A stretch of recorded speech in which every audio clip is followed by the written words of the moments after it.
Hi there guys and girls, it's time for another Mortal Kombat Conquest review, and now I'm up to episode number 4, which is Immortal Kombat. What I'm going to do now is just give you a brief rundown of the episode, and then I'm going to show you a few scenes at the end.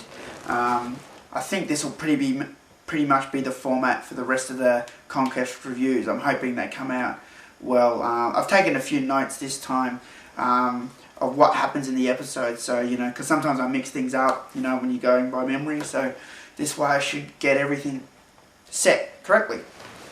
So basically this episode is again a great one. I know I already said the last episode was one of my favourites, and I mentioned other episodes I really liked in there. I forgot to actually say Immortal Combat, but I definitely think this is one of the best episodes too. There's only 2 fights in this episode. Some episodes of Mortal Kombat Conquest have more, but they generally have at least 2. I think that'd be safe in saying that. The thing that's cool about this episode is there's a lot of Mortal Kombat aspects that aren't explored really throughout the games or movies or things, which was something that a lot of Mortal Kombat fans liked about Mortal Kombat Conquest. The fact that they went places other mediums didn't go. I'll get to those in a second. But basically, the episode starts with Shang Tsung and Vorpax in the mines. And you see this great tit shot of Vorpax, of Tracy Douglas. I have to mention it. I mean, she's pretty hot. So first you get that great little, half naked scene. That gets all the fanboys in. And then basically Shang Tsung comes over and says, "Ooh, what's going on here?" And then she's like, back to him, And then Shang Tsung decides to teach her a lesson, and then he uses his sorcery, just touches her on the shoulder, and she's got her hand like in the water because she's like washing herself, and her hand like turns into an old lady's hand. And then she says, "How could you do this to me?" And then he waves his hand like that, and he changes her hand back to normal. And then she says, "That was horrible." And he says, "You haven't seen the half of it," which is really cool. That's a really good way to set up the episode. Then they roll the intro, and then basically we cut to the good guys on Earthrealm. You've got Taja and Zero, and they're now in Kung Lao's temple trying to meditate, but they're bored. It's all the monks are really into it, but Taja's sitting there, bored out of her brain, and Zero's just sleeping because he really couldn't care less. They couldn't care less about it. It's not for them, and they say that. They leave and they tell Kung Lao, "Look, this isn't for us." And he says, "Okay, no problem," And then they leave, and then just as they leave, they bump into a monk, Master Wang, who realizes they left a water bottle behind because I was standing there talking, but it really wasn't their water bottle. It was actually Kung Lao's, and he gives it to them. He says, "You'll need this on your trip back to Juzin," and they say thank you. He takes a drink, and then they walk off. Then when he returns back to the temple, he dies, and you see the candle blow out, which is really cool. And then they have their own little service straight away. And now this is what I found really interesting about this episode. I think I'd say he's the leader of the temple. His name's Master Jai. You can get the name from the credits. I don't think they say it in the episode, but Jai. So I guess I'm saying that right. Master Jai. He comes in and he knows that it wasn't Master Wang's time to die. Now I always thought that was curious. How does he know? I mean, he seems very wise, this guy. I don't know, it's almost like he had counsel with someone. Maybe he did. Maybe Raiden saw him secretly. Maybe Raiden doesn't just talk to Kung Lao, who knows. But he sort of comes in and he says, "It wasn't Master Wang's time to die." And he says, "What do you mean?" And then you get the really cool effects kick in, and you see the old man die, and he turns all black, and then he turns into this like skeleton and just like crumbles like and then Master Jai says, "Sorcery!" And you're like, yeah!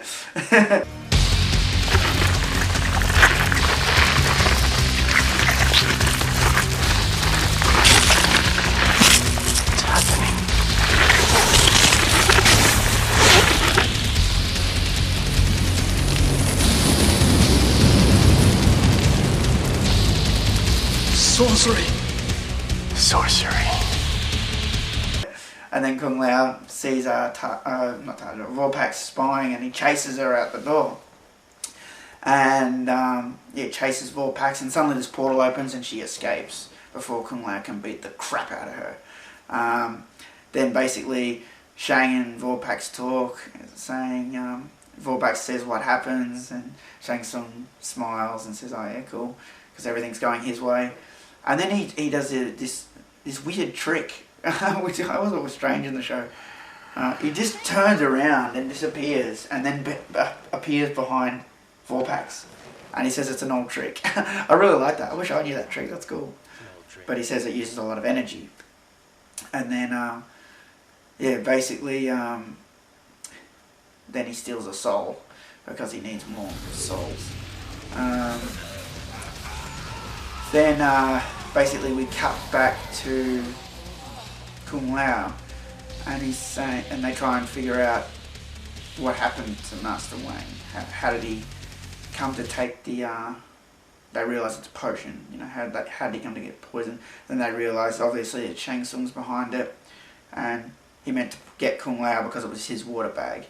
And then Kung Lao says, "I don't get it because I'm bound by the decree of the elder gods. I can stay young, And then Master Jai says maybe he thought it would work anyway. And then basically, they realise that now Taja and Siro have taken the water bag, Kung Lao's water bag, and they have it, and now Kung Lao obviously has to save them. Master Jai then gives Kung Lao advice, says that you have to find the living forest and search for Omegas, which is an interesting character played by Angelica Bridges, who's a pretty hot babe. And that's a funny thing though, they talk about how she's old and how she's not friendly and all this shit. And Kung Lao runs back to Yujin, and he explains what's happened to Taj and Siro, who are now already becoming old. And then they leave on the road to find Omegas. One thing I should also mention is Master Jai calls it a living forest, I think. I'm pretty sure he says living forest, unless he says little forest, but I'm pretty sure he says living forest, which I think was a way for them to cleverly slide something MK related in there. He says that's where you find Omegas. So then Kung Lao picks them up and they go on their travels, and then suddenly this fight, these two guards appear out of nowhere, and Kung Lao has to fight them off obviously, and Taja and Siro can't do anything because they're old and they might get hurt. So Kung Lao fights them off. And then basically continue on, and they arrive at some sort of shrine, and Kung Lao leaves them there because they're too old to travel anymore. They keep needing rests and things. And then Taja and Zero obviously talk about dying and death and not wanting to die alone, and they're saying, at least we're together and all that, and then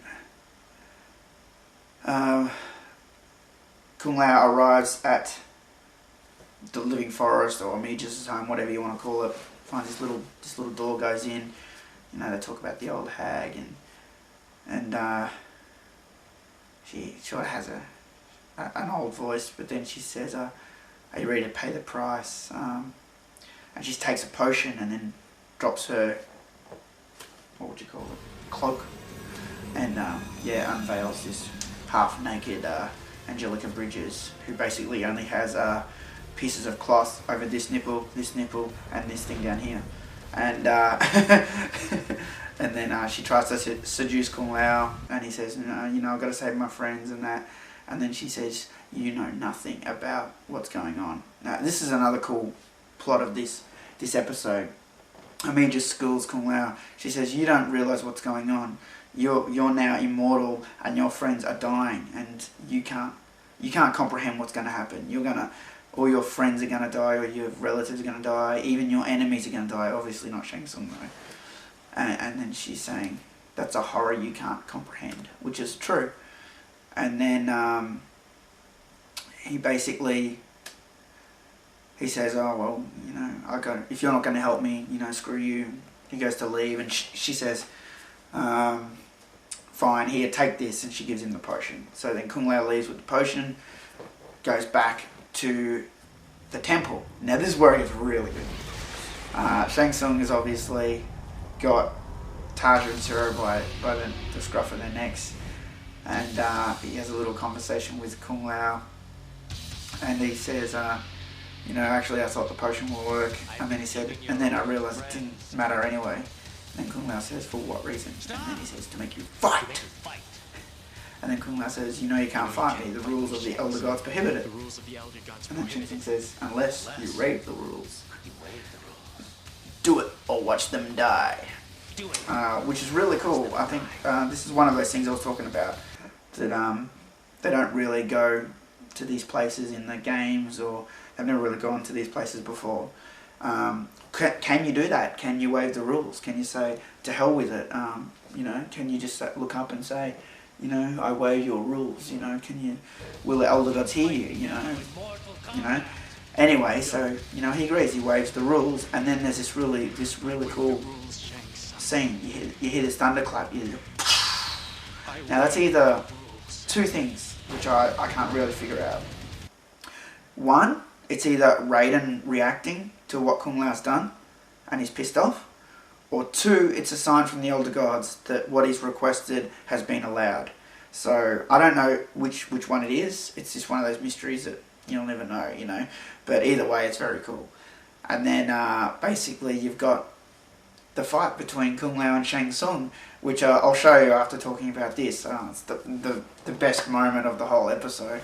And yeah, basically it's very full on, very aggressive fight. It's very intense, which I really like. It's cut better. It's It's what the hell am I? It's directed a lot better. It's cut. It flows a lot better. This one. Some of the other ones feel a bit forced, but now it seems like they're pretty comfortable with where they are with the fights now, and you can tell that they're getting better throughout the series. So this fight's actually very good, and there's some cool little effects. You know, when Kung Lao hits Shang Tsung really hard, you know, you see some of Shang Tsung's energy disappear, like some soul green escape from him, and then yeah, it's a great scene. I should also mention that Shang Tsung also said to Kung Lao that you know, you should be grateful that I'm going to kill you and save you the pain of watching your friends die away one by one. So he tries to get inside Kung Lao's head as well, the same way Ami just did, but she tried to do it to help him, whereas Shang Tsung tried to do it to turn it against him. So yeah, obviously then you know, Kung Lao wins. He beats him with this great roundhouse because he has to give the medicine which was kicked out of his hand to, or the potion I should say, to Zero, who's pretty much dead. And then he gives the rest to Taja, and then Shang Tsung runs away. And yeah, drinks it, and then Kung Lao says, I'm going to finish him, and he chases Shang Tsung out, and then he does that little trick where he disappears. You hear him do it. And yeah, and then Kung Lao even says, I think it was a portal, but he doesn't even realise it was one of Shang Tsung's funny tricks.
And then, yeah, basically we cut back to Shang Tsung. he's back in the mines and he's pretty much almost dead. He's got no energy left. And Vorpax has been talking to this guard who's come from the Emperor, which is interesting. It's like Shao Kahn found out what Shang Tsung was up to. It's like nothing gets past Shao Kahn, and he sent this guard to check on him, you know. And then, you know, Vorpax is distracting him, and Shang Tsung comes back. And then, yeah, Shang Tsung, he has no energy left, so he steals the guy's soul, you know, which is cool. And then this also poses an interesting theory as well. I mean, he's in the mines. He could take the souls of everyone there and not ever have to worry about energy. But it's like he only does it when he needs to. Now, that could be because maybe he's not supposed to steal souls of people in the mines. You know, they are there because Shao Kahn has sent them there. Maybe if he found out, he'd be upset. But then again, if you took the guard that Shao Kahn had sent down into the mines, you know, and he didn't come back, then, you know, Shao Kahn would find out and then he'd be pissed off. So I don't know what's going on with that. But then anyway, we cut back to Kung Lao, and then he gets schooled one last time by Raiden, and his schooling is a lot more fierce than Shang Tsung's and Amagus' schooling. You know, he appears and he throws electricity at Kung Lao and knocks him off his feet, knocks him over, and then Taja and Zero can't believe it, you know, and he basically just gives Kung Lao a hard lesson. And, you know, Shang almost killed you. What have you lost? You know, you risked Earthrealm to save 2 meager lives, you know. And then, you know, Kung Lao argues, and then Raiden says something interesting. I'm this close to killing them myself, so then you'd never be tempted to protect them again. Now that's awesome. What if he really did that? Imagine he had done that in the show. Like, you know, it would have been sweet if he'd done it, and then maybe brought them back or something. How cool would that have been if he just, like, appeared and just, like, killed Taja and Zero, and you just be like, what the fuck, you know? But it's a nice thought. It's something to think of, but obviously something they didn't do. Yeah, Raiden pretty much lays it out for him that, you know, you were only raised as a warrior. You weren't raised to have friends. You weren't raised for anything else. You live to witness all your destiny is to fight in Mortal Kombat and win. That's it. You know? And you need to care for the whole of Earthrealm, not just your friends who you've made. You know? And then basically that's it. That's the end of the episode.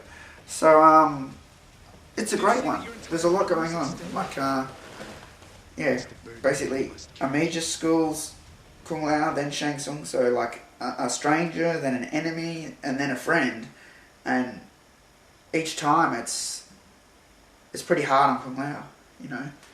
And even Raiden called him a coward. He said, you're afraid to be alone, which is true, because in the last episode, you know, when they comes back to the trading post, he goes past Jen's room and says, I miss you, Jen. You know, he is alone. He misses her. You know, and he's got his friends. So in essence, he is a coward. He doesn't want to be alone. Kung Lao doesn't ever want to be alone. But, you know, it's something he's going to have to learn to adjust to. So anyway, that's it. It's a great episode. And I just thought I'd give you my comments on it. I know I've just basically talked you through it, but I threw a few of my own opinions in there on things as I went through it. As far as the episodes of Conquest go, I believe this one was written really well. It's definitely one of my favourites. I put it in the top 5. So thanks for watching. That will roll the credits. Thanks for watching. See you next time.